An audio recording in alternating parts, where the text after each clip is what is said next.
pues ya leyeron el nombre de la charla, ¿no? Actividad solar y su conexión con la Tierra.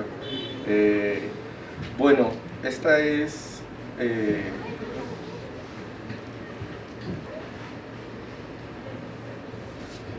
tendría que hacerlo a la vieja usanza. Bueno, esto es, digamos, el índice general de lo que voy a hablar en la charla. Más bien voy a hablar de la motivación, después sobre la actividad solar, siguiendo con el clima espacial, detección, cómo se hace la detección en tierra, y finalmente daré unas conclusiones.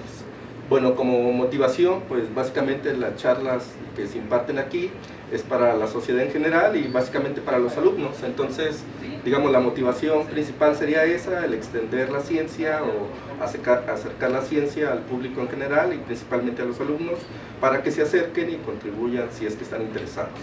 La siguiente motivación es que actualmente estamos en un periodo que se llama máxima actividad solar. Esto casi no se ve. Ah, bueno, ¿sí se alcanza a ver? Bueno, estamos en un periodo de máxima actividad solar. Ajá. Algo interesante es que el Sol no es una esfera quieta, sino que es una estrella dinámica.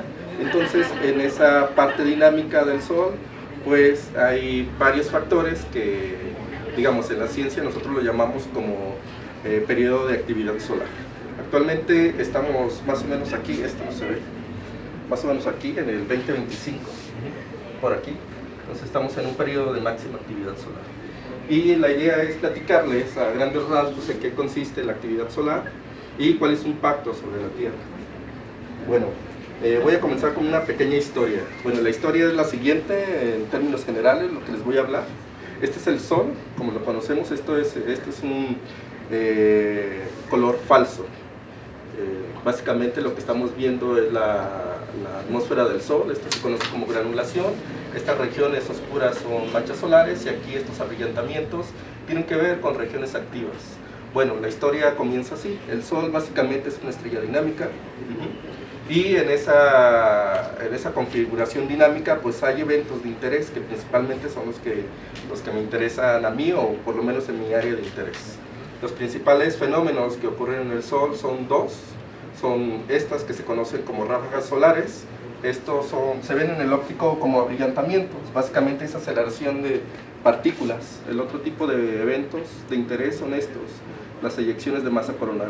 Básicamente este tipo de eventos se caracteriza porque tenemos emisión de material desde la corona del Sol hacia el medio interplanetario. Entonces aquí tenemos aceleración de partículas y acá tenemos emisión de plasma y de material hacia el medio interplanetario. Eventualmente, si este tipo de eventos que están asociados a regiones que conocemos como regiones activas, y dependiendo de dónde lo estemos viendo, esto también está asociado a las manchas solares, estos eventos pueden llegar a la Tierra. Si este tipo de eventos están dirigidos hacia la Tierra, pues entonces pueden interaccionar con las características propias de la Tierra. Es decir, la Tierra se comporta como si fuera un imán grandote, es decir, tiene una coraza que está caracterizada básicamente por los campos magnéticos de la Tierra y que funge como si fuera un escudo, debido a que tenemos la presencia de viento solar que choca de manera constante sobre la Tierra.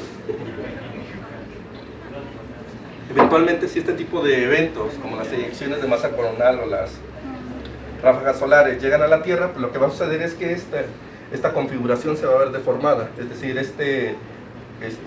digamos, como estructura dipolar se va a ver deformada debido a la llegada de estas estructuras. Se puede comprimir y del lado de noche de la Tierra se puede expandir. Si este tipo de estructuras es lo suficientemente intensa, lo que puede suceder es que estas líneas de campo se pueden romper, puede haber entrada de material y eventualmente puede entrar partículas solares hacia la Tierra. Si hay entrada de material hacia la Tierra, pues lo que sucede es que se van a generar lo que conocemos como auroras boreales, porque tenemos entrada de partículas en estas regiones. Y lo interesante de esto, o digamos las aplicaciones que se tienen respecto a este tipo de fenómenos, es que hay muchas afectaciones. Puede haber afectaciones en telecomunicaciones, en la aviación, en los satélites. Si hay alguna agencia espacial allá arriba o hay naves espaciales, también puede verse afectada. Digamos, este sería el esquema muy general de lo que les voy a hablar. Si el Sol tiene una dinámica, hay eventos solares. Si si llegan a la Tierra pueden deformar toda la configuración que circunda la Tierra, y las afectaciones principalmente serían, digamos, la primera sería la generación de auroras, y la segunda y más importante sería esto, que ahí puede haber afectaciones en la parte de comunicación y en todo lo que utilizamos aquí, ¿no? Puede haber descargas eléctricas, los aviones pueden fallar, o digamos los GPS podrían fallar, etc. Entonces este sería el panorama muy general de lo Antes de que cambies una pregunta, ¿por qué vemos manchas oscuras ahí ¿En dónde? En el sol, por ejemplo. ¿Esto de aquí? Sí. Ah, bueno, recuerda que son, este es un color falso. Ajá. Estos abrillantamientos y oscurecimientos tienen que ver con líneas de campo. Hay líneas de campo que salen desde dentro del núcleo del Sol y emergen hacia la atmósfera. En una parte, en una región del Sol, hay una región que se conoce como región convectiva, y hay movimiento de material. En estas regiones tenemos líneas de campo que se unen y no dejan que el material fluya de forma constante. Entonces, aquí, dado que no hay el flujo normal de material desde el núcleo hacia afuera, hacia la atmósfera, hay una diferencia de temperatura. Y estos oscurecimientos tienen que ver debido a dos factores: a que aquí hay una diferencia de temperatura y a que hay aglomeración de líneas de campo. Bueno, ese es el contexto, o esa es la historia que les voy a contar el día de hoy, ¿okay? Bueno, respecto a la actividad solar, aquí les tengo, lo primero que vamos a suponer es que el Sol se comporta como si fuera un imán. Entonces es la primera suposición que se hace. Solamente para poner en contexto, este es el Sol, y esto se conoce como arcada o luz. Este es un evento solar. Si esto llega a desprenderse, me genera una eyección de masa coronal. Si se fijan, es muy grande. Estos círculos de aquí son la Tierra. Digamos, son estructuras muy grandes.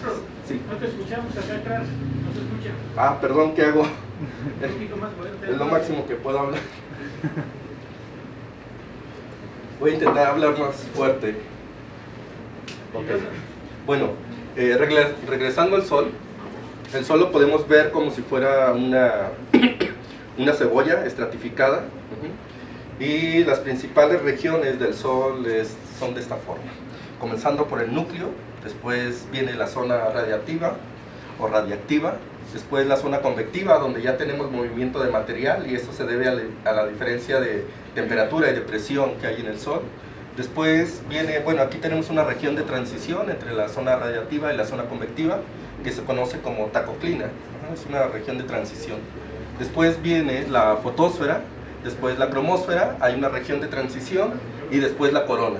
Viene la corona baja y luego la corona alta. Lo interesante de aquí, o algo bien importante que todavía está en estudio, es la temperatura. Si bien aquí las temperaturas van del orden de 15 millones, algo interesante que sucede es que en el núcleo la temperatura es muy alta, después comienza a bajar.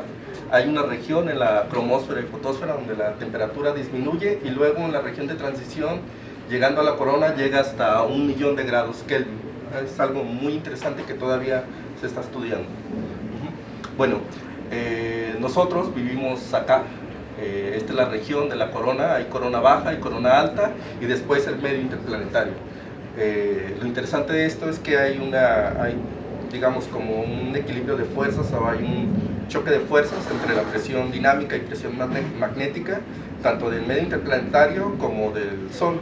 Esa diferencia o ese choque entre fuerzas hace que el Sol sea dinámico, y que debido a esta interacción entre fuerzas y debido a las características del plasma, que es altamente conductor, hace que jale consigo las líneas de campo y las extienda hacia el medio interplanetario, y genere lo que conocemos como el sistema solar, que en términos muy generales en realidad se conoce como heliosfera, que es la región que comprende toda la atmósfera más tenue de la corona solar, que se extiende más o menos como entre 100 y 120 unidades astronómicas, la heliosfera. Bueno, continuando con el Sol, algo interesante, o digamos la primicia que les di, es que el Sol lo podemos ver como si fuera un imán, es decir, que tiene positivo y negativo. Entonces, si vemos el Sol como un imán, pues entonces podemos parametrizarlo o esquematizarlo de esta forma, como si fuera una esfera que tiene un polo norte o un positivo y un negativo. si yo pudiera visualizar las líneas de campo, pues podría ver que las líneas van de norte a sur o viceversa, pero la idea es que lo que me está generando es un dipolo magnético. Algo interesante también del Sol es que tiene su rotación es distinta. ¿Sí? Si bien es una esfera que está rotando, el Sol no lo hace como la Tierra, es decir, que la Tierra, no importa dónde esté, siempre los días van a ser de 24 horas. En el Sol sucede algo interesante, que en la parte del ecuador rota alrededor, da una rotación cada 25 días, y en la parte del ecuador da una rotación cada 36 días. Eso se conoce como rotación diferencial. Dado que hay diferencia de rotación entre el ecuador y los polos, pues lo que sucede es que las líneas de campo comienzan a deformarse. Es decir, si yo solamente aislara una línea de campo, pues entonces podría ver que debido a esta rotación, pues las líneas de campo van a comenzar a deformarse en el ecuador y van a comenzar a, debido a que está girando el Sol, pues estas líneas de campo van a seguir esa rotación y van a comenzar a extenderse esa línea de campo y van a comenzar a intentar girar alrededor de todo el Sol y van a comenzar a dar vueltas. Entonces se van a extender estas líneas de campo y eventualmente, si la intensidad de rotación o la intensidad de alargamiento de las líneas de campo es lo suficiente, se van a generar lo que se conoce como loops o arcadas. Es decir, estas líneas de campo, debido a que está rotando y que se está extendiendo y alargando las líneas de campo, se pueden salir de la atmósfera del Sol y me va a generar arcadas o loops que van desde la atmósfera del Sol hasta, perdón, desde la superficie del Sol hasta la atmósfera, hasta la corona. Bueno, esto de aquí, estos puntos de anclaje de las líneas de campo magnético del Sol se conocen como las manchas solares. Estas regiones donde salen estas líneas son estas partes de aquí, la umbra y la penumbra.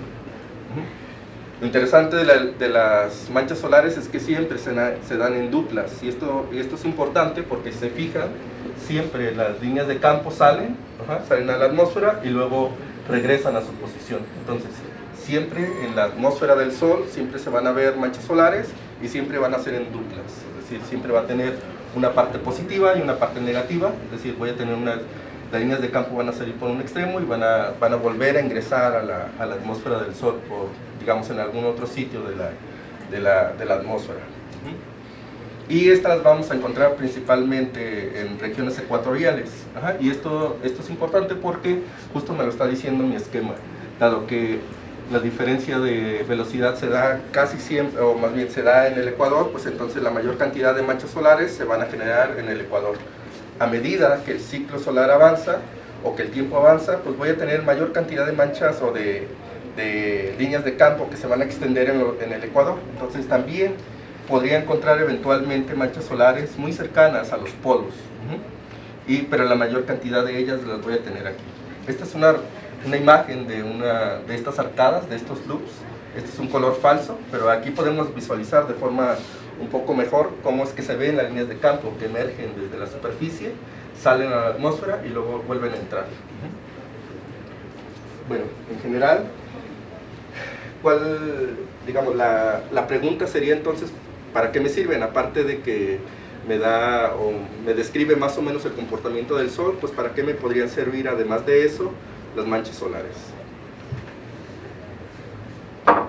Pues bueno, las manchas solares de hecho se utilizan para describir o para definir el ciclo de actividad del Sol. Entonces, dependiendo de la cantidad de manchas solares que se registren en la superficie del Sol, entonces yo puedo asumir qué tan activo está el Sol. Si tengo pocas manchas solares, de hecho se conoce como mínimo solar, del orden de 1, 2, 3, etc. De hecho puede llegar a un punto en el cual puede haber 0 manchas solares, se conoce como mínimo, y eso me indica que el Sol se está comportando como si fuera un dipolo. Es decir, si yo lo pudiera ver otra vez en mi esquema, podría ver que tiene un positivo y un negativo.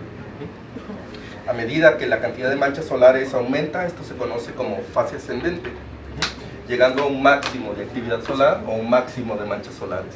En este periodo de máxima actividad, pues lo que voy a encontrar es que voy a tener muchas manchas solares en la superficie del Sol, y no necesariamente en el ecuador, sino que voy a tener manchas solares también en los polos o en cualquier punto de la superficie. Aquí les muestro un video muy corto de cómo se comporta el Sol en periodos de mínima actividad y de máxima actividad solar. En mínima actividad el Sol es más o menos quieto. Estos son filtros. Allá anteriormente estábamos viendo la fotosfera y aquí estamos viendo la cromosfera, es decir, una capa más alta del Sol. Ajá, se fijan en la parte mínima o en la fase mínima del ciclo de actividad, el Sol se comporta más o menos estable, no hay manchas, y en el máximo tengo varias manchas y muchas de ellas o algunas de ellas están muy cercanos al polo. Estas regiones de abrillantamiento pues se conocen como regiones activas y están asociadas a las manchas solares. Entonces, nuevamente, la cantidad de manchas solares me dice el ciclo en el cual yo me encuentro de actividad solar, pero de hecho, lo que me dice es la probabilidad de yo encontrar eventos de interés. Es decir, si recuerdan, los dos eventos de interés a diapositivas anteriores son dos: las eyecciones de masa coronal y las ráfagas solares. Las eyecciones son desprendimiento de material y las ráfagas son aceleración de partículas o emisión de radiación. Entonces, el número de manchas solares, pues de hecho lo que me dice es qué cantidad o qué probabilidad hay de que haya cierta cantidad de eventos. Es decir, cuando tengo pocas manchas solares, pues lo que voy a decir es que, o lo que yo voy a asumir, es que la cantidad de eventos, la probabilidad de que haya algún evento es muy pequeña. Cuando estoy en un máximo de actividad solar, cuando tengo muchísimas manchas solares, pues quiere decir que la probabilidad de que haya algún evento de interés, como eyección de masa coronal o ráfaga solar, es más probable.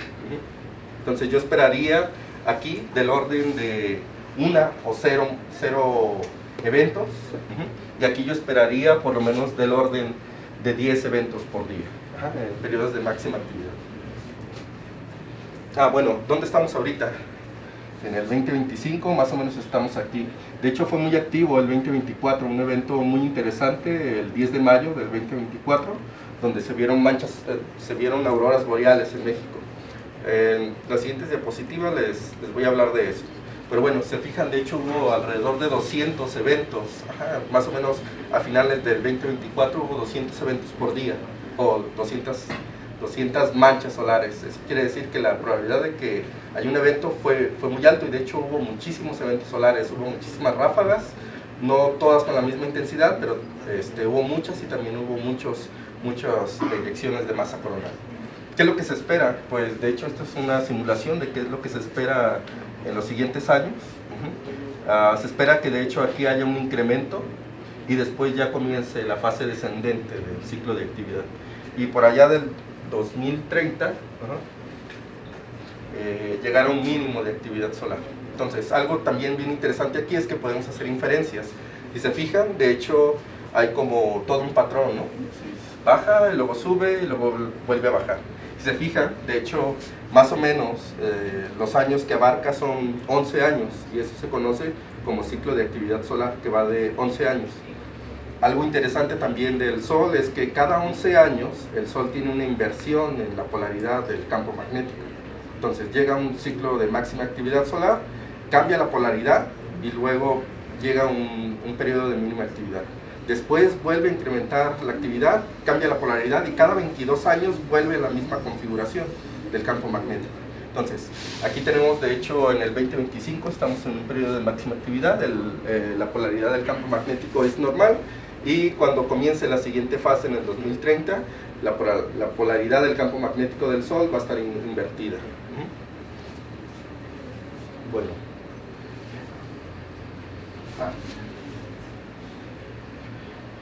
Muy bien, aquí les muestro una imagen, continuando con la historia. Ya vimos que las manchas solares están asociadas a regiones activas, y estas regiones activas están asociadas a eventos de interés, eyecciones de masa coronal o ráfagas solares. Bueno, aquí les muestro un video muy corto de ese fenómeno. Entonces, lo que tenemos aquí es el Sol, que está emitiendo de forma constante viento solar.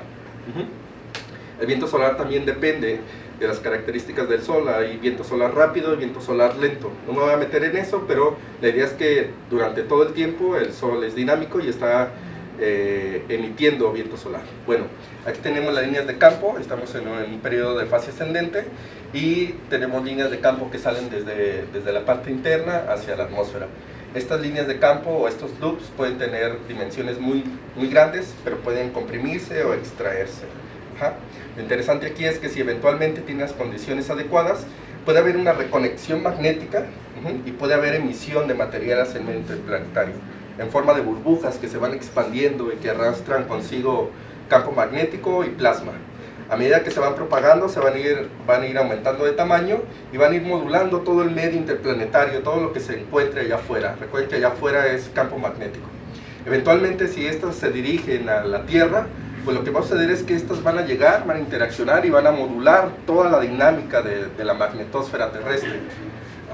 Si es lo suficientemente interesante, es decir, si hay polaridad invertida, puede haber reconexión de líneas de campo, puede haber rompimiento de líneas de campo, el material puede entrar a la magnetosfera terrestre, después una vez que entre el material a la magnetosfera terrestre puede haber una reconexión y entrada de material, lo que me genera las auroras boreales. Entonces, una forma de ver lo voy a volver a poner, una forma de ver esta actividad del Sol es a partir de las auroras boreales, y el hecho de que se generen con mayor o menor intensidad pues tiene que ver justo con la emisión de eventos que vienen del Sol y que están dirigidas hacia la Tierra. Sabemos ahora que las auroras boreales pues se generan de forma constante todos los días, pero el hecho de que se vean a latitudes más bajas o más altas pues tiene mucho que ver con este tipo de eventos, con eventos tipo eyecciones de masa coronal que vienen desde el Sol y que están dirigidos exclusivamente hacia la Tierra. Si este tipo de eventos no están dirigidos a la Tierra, pues no van a llegar y seguramente van a interaccionar con algún otro planeta. Si, digamos, no es exclusivamente sobre la Tierra, sino que esto también se puede generar en algunos otros planetas. Digamos, si llega una eyección de masa coronal a Júpiter, seguramente también tendría que generarse algún tipo de aurora boreal, o también tendría que generarse algún tipo de reconexión magnética. Eso tiene que ver mucho con que el planeta tenga un campo magnético asociado, no así con Marte, ¿no? Que no tiene, o que su atmósfera es muy tenue. Bueno.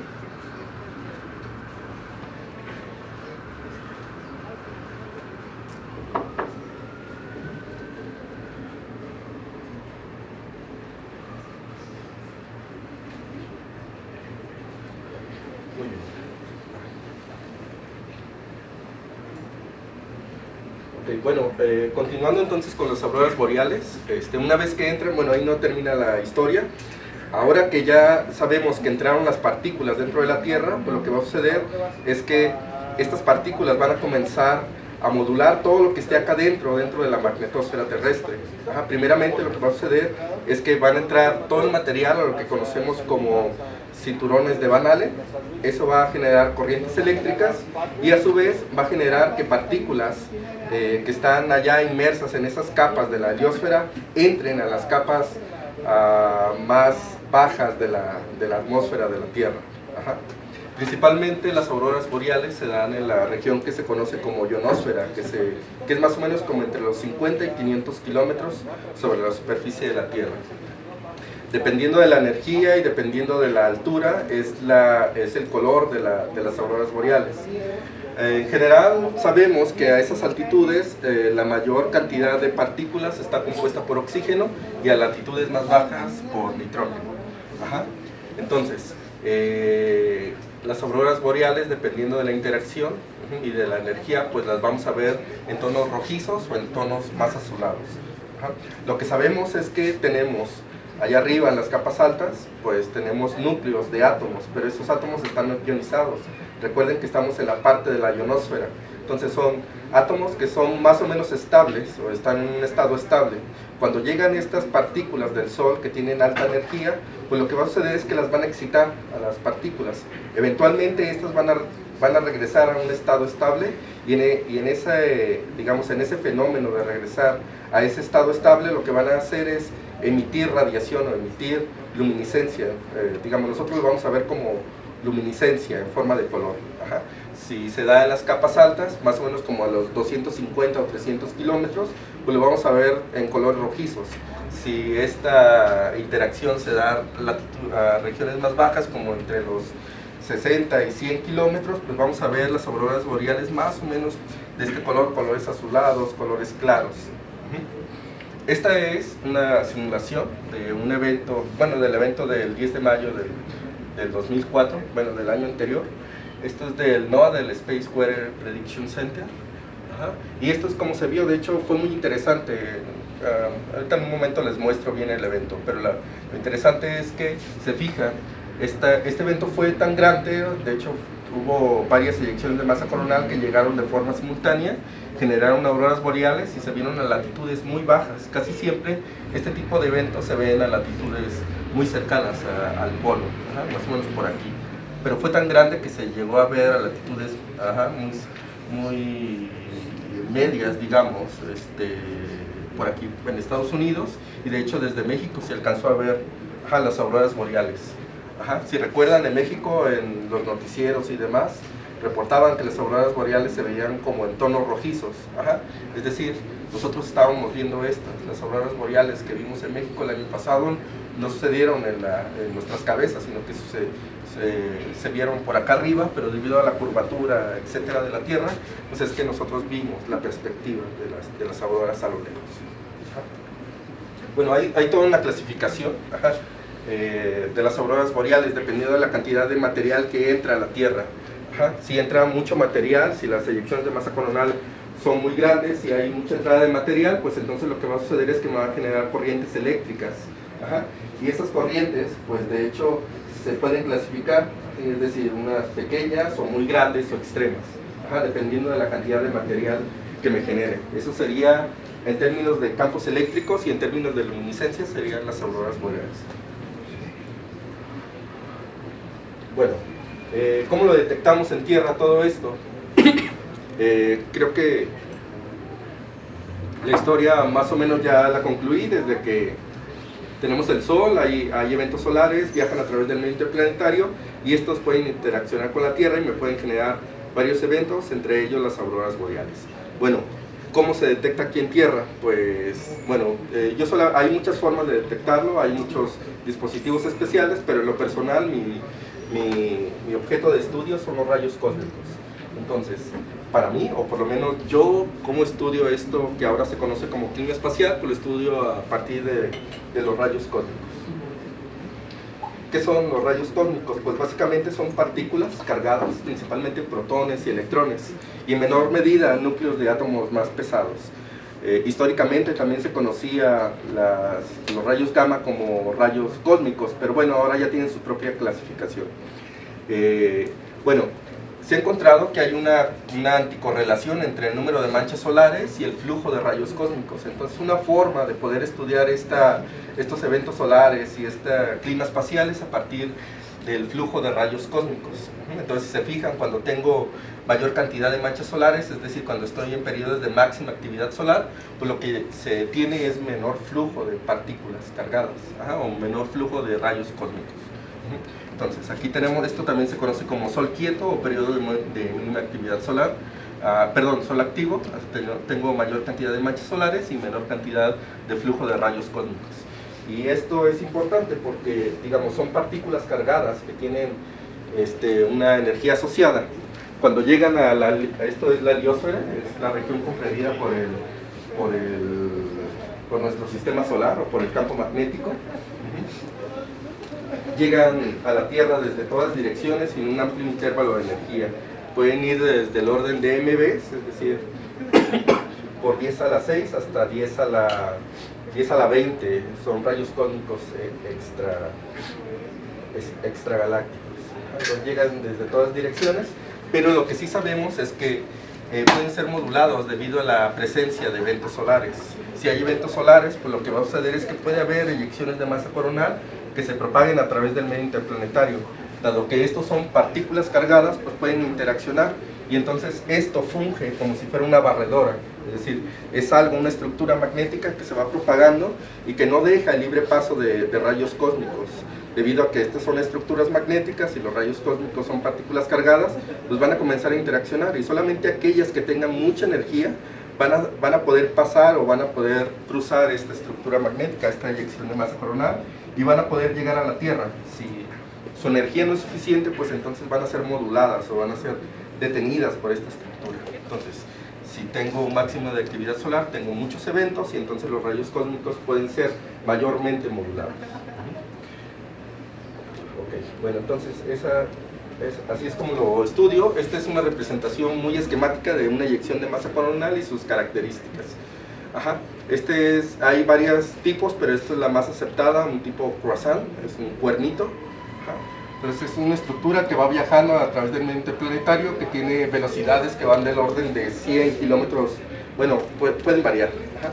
Puede ir del orden, el viento solar más o menos pristino, el normal, va del orden de 100 hasta 300 kilómetros por segundo, y las eyecciones de masa coronal pueden ir del orden de 300 hasta 1000 kilómetros por segundo. Entonces son estructuras que viajan a grandes velocidades y que pueden tener, si se fijan, de hecho, ahí está el Sol y por acá, bueno, aquí no se ve, pero por aquí estaría la Tierra. Entonces, son tan grandes como media unidad astronómica. Si recuerdan, una unidad astronómica son 150 millones de kilómetros, entonces muy grande, comparada con la Tierra. Bueno, esta es una estructura tipo eyección de masa coronal. Esto se conoce como choque de proa o bow shock. Esto se debe a que tenemos una estructura compuesta de plasma y campo magnético que se propaga a través del medio interplanetario. Debido a sus características de alta conductividad, etcétera, pues no se pueden mezclar los plasmas del viento solar con esta estructura, entonces lo que se genera es este choque. Ajá. Después tenemos una región de turbulencia. Ajá. Y después tenemos la burbuja como tal, la eyección de masa coronal interplanetaria. Después una región de rarefacción, donde tenemos la estructura que va modulando todo a su paso, y acá atrás algo modificó, las líneas de campo se modificaron, se conoce como región de rarefacción. La cantidad de material que se emite es más o menos de 10 a la 14 hasta 10 a la 16 gramos, es mucha cantidad de materia o de material. Dependiendo de cómo nos llegue a la Tierra, el flujo de rayos cósmicos puede tener algún perfil o otro perfil. Entonces ya se puede caracterizar cómo nos llegó la estructura, desde un flanco o de frente. Si nos llega de frente se llama tipo halo, y si nos llega por algún flanco, pues tipo flanco. Bueno, ya digamos, en Tierra hay dispositivos especiales para detectar la cantidad de rayos cósmicos. Esto es un evento muy característico que se conoce como decrecimiento Forbush. Cuando llega una estructura magnética tipo eyección de masa coronal y modula los rayos cósmicos, se genera un decrecimiento Forbush que se caracteriza básicamente por el decrecimiento abrupto en cuestión de horas del flujo de rayos cósmicos. Posteriormente, una vez que llegó a un mínimo, comienza a recuperarse una vez que la estructura magnética pasa a la Tierra. También se puede inferir, o de hecho se utiliza datos de naves espaciales para poder caracterizar o medir la densidad de partículas, estos protones, la temperatura, la velocidad, el campo magnético, etc. o el diferencial de campo magnético. Aquí les pongo unas características más o menos normales del viento solar, una unidad astronómica, es decir, acá fuera de la Tierra. Si la velocidad más o menos del viento solar es de 400, entre 100 y 400 kilómetros por segundo, etcétera. La densidad es de más o menos 10 partículas por centímetro cúbico, pero cuando llegan a estas estructuras todo eso cambia. Entonces podemos caracterizarlas, se puede inferir cuál es la región, cada una de estas regiones, es decir, la región de choque, la región de turbulencia, la región donde tengo la eyección como tal, y luego la región de rarefacción. Y lo podemos caracterizar también en términos del perfil de los rayos cósmicos o del flujo de rayos cósmicos. Entonces podemos hacer inferencias de cómo nos llegó. Si nos llegó de frente, por un lado podemos ver qué tanto cada una de las regiones, es decir, el choque, la región de turbulencia. También podemos caracterizar o intentar analizar la estructura como tal. Bueno, y siguiendo con el mal chiste de la historia, pues la historia no acaba allí. Entonces, una vez que llegan las partículas al tope de la atmósfera, pues entonces lo que sucede es que comienzan a interaccionar con las partículas que componen allá toda la atmósfera, principalmente pues oxígeno, nitrógeno, ¿no? Dependiendo de la partícula que llegue en el tope de la atmósfera, pues lo que me va a generar son una nueva emisión de partículas. Aquí les pongo un protón que interaccionó con una partícula y me generó toda una cascada de nuevas partículas. Ya hay una configuración, una clasificación de la característica de estas cascadas, se conoce como A-shower.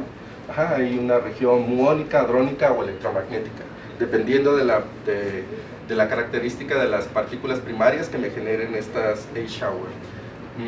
Estas son simulaciones, también se puede caracterizar de este tipo, si la partícula fue un rayo gamma, si fue un protón o si fue algún núcleo, ¿no? En este caso de fierro. Entonces está más colimado o puede estar un poco más extendida la cascada. Bueno, aquí les muestro un video de cómo sería. Entonces miren, los rayos cósmicos llegan a la Tierra. Una vez que llegan a la Tierra interaccionan con las partículas y lo que hace es que la interacción me va a generar una nueva generación de partículas y estas van a llegar a la superficie de la Tierra y en la superficie de la Tierra pues tenemos dispositivos especiales para detectar ese flujo. También se puede caracterizar en qué punto voy a tener la máxima emisión de partículas o generación de partículas, dependiendo de la altura. Entonces donde se generó la partícula puedo caracterizar dónde va a ser el máxima cantidad de partículas que se genere a partir de la interacción.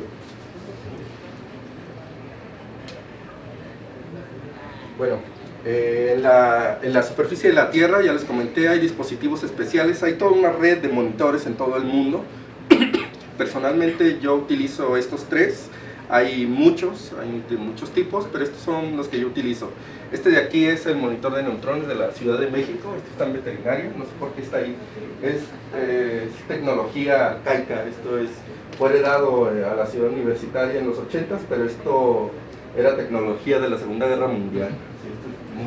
Ahora, actualmente tenemos este tipo de dispositivos, son monitores de neutrones que se basan en esta tecnología, pero lo interesante es que ya se pueden manipular. Estos son tan grandes como un edificio, pero estos ya hasta se pueden mover con una carriola. También estoy trabajando con esto es FOB, es el Observatorio de Rayos Gamma, que está ubicado en el volcán Sierra Negra, en Puebla. Está caracterizado básicamente por estos tanques. Son 300 tanques que están llenos de agua ultrapura, tiene un radio de 8 por 5 metros de altura y están llenos de agua ultrapura, y dentro del agua están tubos fotomultiplicadores que detectan la radiación gamma. En estudios recientes hemos encontrado pues que también estos detectores o este flujo de rayos gamma está siendo modulado por la actividad solar. Entonces también se puede utilizar este tipo de dispositivos para analizar el clima espacial. Bueno, nosotros estaríamos más o menos por aquí, ¿no? Más o menos como 20 grados. Pero hay varios dispositivos. Yo también utilizo el que está aquí en el Tíbet o ¿dónde está? Bueno, SUMEP o Sudáfrica, aquí en Hermanos. Bueno, eventos de interés. Este es el evento del 10 de mayo, digamos como para mostrarles un evento que he estado analizando. No por parte de las auroras boreales, más bien yo lo analizo con el viento solar, pero es importante ver. Bueno, durante todo el año pasado hubo muchos eventos, de hecho no fue la primera vez que se ven auroras boreales, ya antes se habían visto. Durante todo el mes, el último periodo del 24 se vieron auroras boreales desde México, y los primeros meses de este año también se vieron. Ahorita está un poco quieto el sol, no se han visto, pero digamos, fue de gran interés porque fue el primero hace muchos años que se veía en México y se vio, bueno, hubo mucha gente que lo reportó hasta en el periódico y en la televisión. Bueno, ¿qué otra cosa? Principalmente se vio en latitudes, acá en estas regiones, ¿no? En Baja California, en Chihuahua, etcétera. En estas regiones fue donde se avistaron mejor. Pero también aquí en Guadalajara hubo gente que según las vio, allá en Tonalá. No le creo mucho, pero a lo mejor y sí. Necesita un largo periodo de exposición, pero en latitudes o digamos más cercanas acá sí se vieron, eso sí fue cierto. Y bueno, se reportaron, ¿no? Esto es la Gaceta de la UNAM, creo que aquí también en Guadalajara se reportaron, que se vieron, pero se vieron en tonos rojizos, si se fijan. Casi siempre esta es una imagen en tonos un poco más claros. Obviamente esto no fue en México, eso de allá sí fue en México, en tonos rojizos. Bueno, esta es la región activa asociada a ese evento de interés, es el AR3664. AR tiene que ver, es el acrónimo de región activa en inglés. Bueno, aquí está la referencia de donde lo pueden ver. y estuvo asociada a ráfagas solares, es decir, a emisión de radiación. Hay toda una clasificación respecto a las ráfagas solares, de hecho se clasifican como A, B, C, D, M, X, y cada una tiene sus subclasificaciones. Las más intensas son las X, si se fijan, de hecho hubo muchísimas. Esto es desde el 2 de mayo hasta el 10 de mayo. Y el 10 de mayo, a finales del 10 de mayo, es donde se vio las auroras.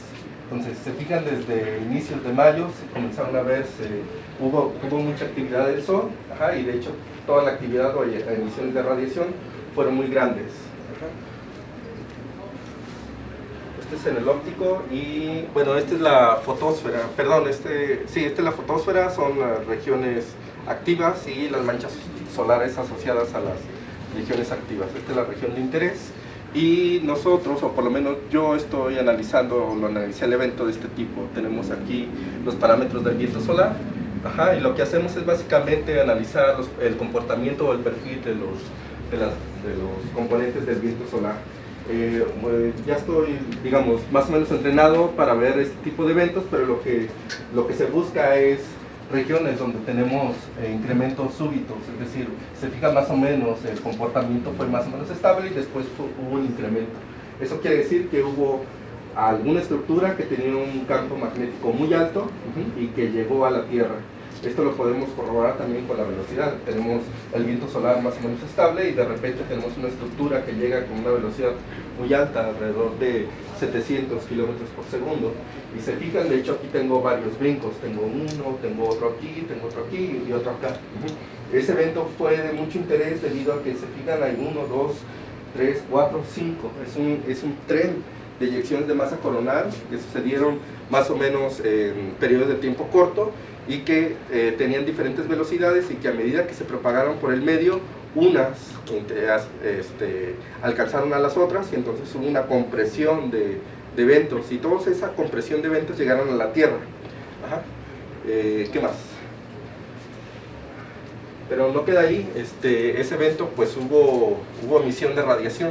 Después, en el 10 de mayo, llegó todo ese tren de eyección de masa coronal, pero al mismo tiempo se estaban generando nuevos eventos en el Sol. Entonces, justo el 10 de mayo, cuando llegó este tren de eyección de masa coronal, también hubo emisión de radiación. Lo interesante de aquí es que las eyecciones de masa coronal son estructuras magnéticas que se propagan y que llevan material consigo y tardan del orden de días en llegar, de 3 a 10 días dependiendo de la velocidad. Pero las ráfagas solares pues son emisión de radiación, entonces esto es luz, es radiación, entonces tardan del orden de 8 minutos. Entonces lo interesante del evento es que llegaron estas estructuras y al mismo tiempo se generaron más eventos acá, ráfagas solares, es decir, llegó material y luego llegó radiación. Entonces hizo que se combinara todo eso, que entrara material, partículas y que entrara radiación a la Tierra y que me generara así un desorden acá adentro y que me generara auroras boreales en latitudes bajas y que los pudiéramos ver. Entonces fue un evento interesante. Bueno, este es así es como se vio, se estuvo acelerando. Esos abrillantamientos tienen que ver con emisión de radiación. Estos se ven con coronógrafos solares que están todo el tiempo viendo el sol y están ubicando las regiones activas y le están dando seguimiento. Ya casi me callo. Bueno, por mi parte, utilizando monitores de neutrones, pues lo que sí sé es que estas estructuras son burbujas y que me van a modular los rayos cósmicos. Este es un barrido de varios, así sabemos que hay toda una red de monitores, hay muchísimos monitores del orden de 40, creo que algunos ya murieron, pero por lo menos algunos años atrás había como unos 40.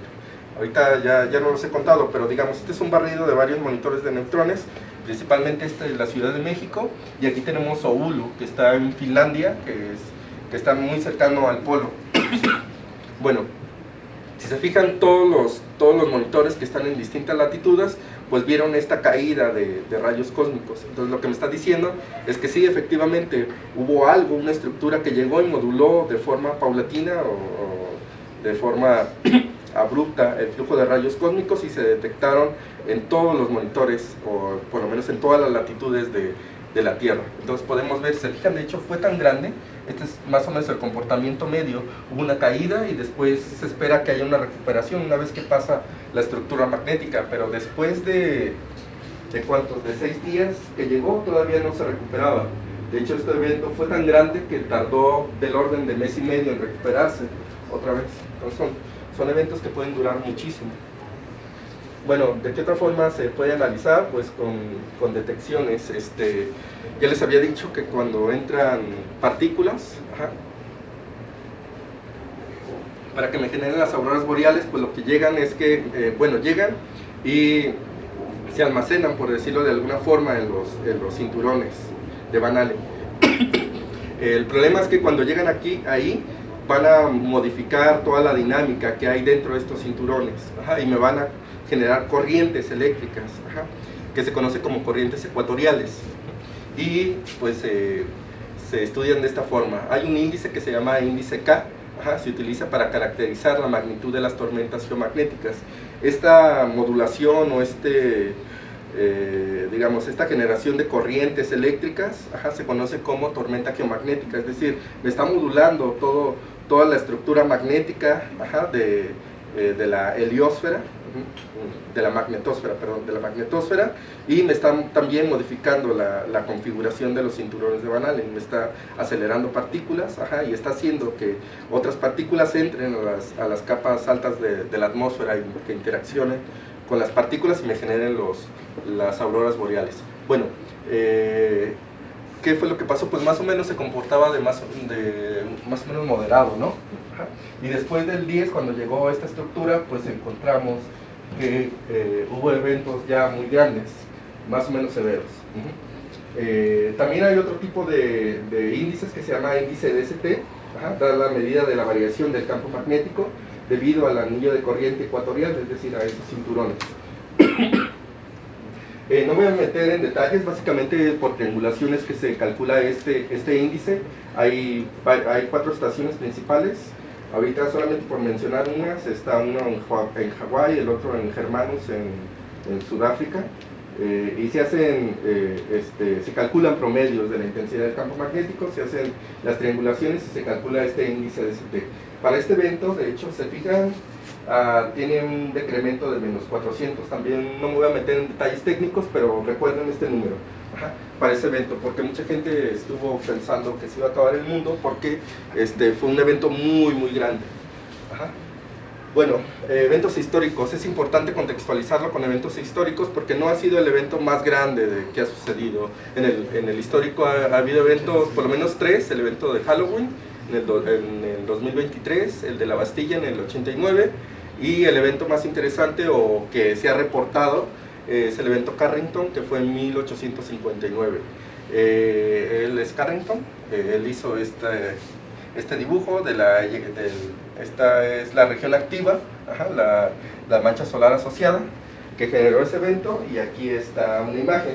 Recuerden que estaban en el 1800, todavía no había la tecnología adecuada para poder hacer un análisis más detallado, entonces aquí está una imagen de lo que se vio. Entonces se volvieron locos en aquel tiempo, pues porque justo estaban a mitad de la noche y comenzó a iluminarse el cielo y creyeron que estaba amaneciendo, cuando no, eran las auroras boreales que estaban iluminando todo a su alrededor. Bueno, ¿qué otra cosa? Bueno, respecto a estos eventos, el de Halloween, si se fijan, fue del orden de 400, un poquito más. Entonces, en la historia ha habido eventos igual de grandes que el que sucedió el año pasado. De hecho, el de la Bastilla, se fijan, llegó a más de 500, casi a menos 600 en el índice de DST. Y esto pues ha surgido desde que se generó el sistema solar, entonces no ha sido el único evento. De hecho, el evento Carrington, si bien fue en los 1800, y lo que se tiene de información al respecto es que por lo menos fue el doble de lo que sucedió el año pasado. Entonces, pues es un evento más o menos, sí es grande, pero no ha sido el más grande que ha surgido en la historia. Ya casi me callo, insisto. Una tormenta solar intensa puede afectar 5 factores estratégicos. ¿Cuál es el interés de todo esto? Pues que puede haber afectaciones. Entonces, todo esto del clima espacial pues tiene implicaciones, entonces esto sería como las implicaciones más importantes. Básicamente esto es en telecomunicaciones, si bien son eventos catastróficos muy grandes del orden de hasta media unidad astronómica, muy grandes, pues no tiene afectaciones hacia la vida o hacia lo que conocemos aquí en la Tierra, en realidad solamente tiene afectaciones tecnológicas, básicamente en satélites, telecomunicaciones, sistemas de posicionamiento global, en la navegación aérea, en sistemas de generación y distribución de energía eléctrica. De hecho, en el evento Carrington, cuando estaban los albores de la tecnología, lo más tecnológico era los, ¿cómo se llaman estas cosas que lo golpeas? El telégrafo. Hay reportes de que se quemaron telégrafos, etc. Pero bueno, estas serían las principales afectaciones, y esta es, digamos, el gran interés sobre el clima espacial, porque tiene grandes afectaciones en la tecnología. Entonces, si en algún punto llega a fallar el GPS o algún avión, pues es una catástrofe, ¿no? De hecho, uno se vuelve loco si el GPS no nos lleva a donde debería. Entonces, si hay alguna afectación o si su GPS no nos lleva, a lo mejor y seguramente lo que está sucediendo es que llegó una ráfaga solar o un evento solar a la Tierra que modificó el clima. Bueno, conclusiones. Los estudios del clima espacial son muy importantes, por lo menos debido a que se puede estudiar toda la configuración o dinámica del medio interplanetario, también debido a que los rayos cósmicos son partículas que transportan información desde su fuente hasta la Tierra, pues también me da mucha información de qué es lo que pasa allá afuera. Puedo caracterizar las estructuras que nos llegan, también puedo caracterizar la dinámica planetaria, etc. No tiene consecuencias para la vida humana, pero sí tiene afectaciones para la tecnología. Entonces, básicamente toda la contribución o todo el impacto que tiene el estudio del clima espacial es sobre esto, sobre las afectaciones tecnológicas, que tiene muchísimas implicaciones. Entonces, todavía es un área que tiene muchísimo estudio. Y muchas gracias.